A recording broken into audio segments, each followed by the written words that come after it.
אני מתכבד לפתוח את ישיבתה השבועית של הממשלה כאן, במוזיאון הכנסת הראשונה בירושלים.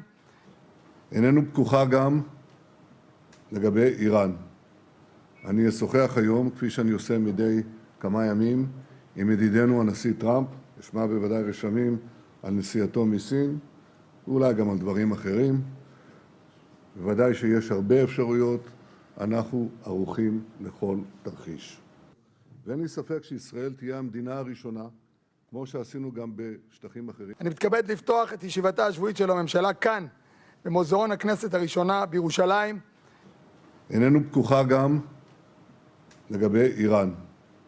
אני אשוחח היום, כפי שאני עושה מדי כמה ימים, עם ידידנו הנשיא טראמפ, אשמע בוודאי רשמים על נסיעתו מסין, ואולי גם על דברים אחרים. בוודאי שיש הרבה אפשרויות, אנחנו ערוכים לכל תרחיש. ואין לי ספק שישראל תהיה המדינה הראשונה, כמו שעשינו גם בשטחים אחרים. אני מתכבד לפתוח את ישיבתה השבועית של הממשלה כאן, במוזיאון הכנסת הראשונה בירושלים. איננו פתוחה גם לגבי איראן.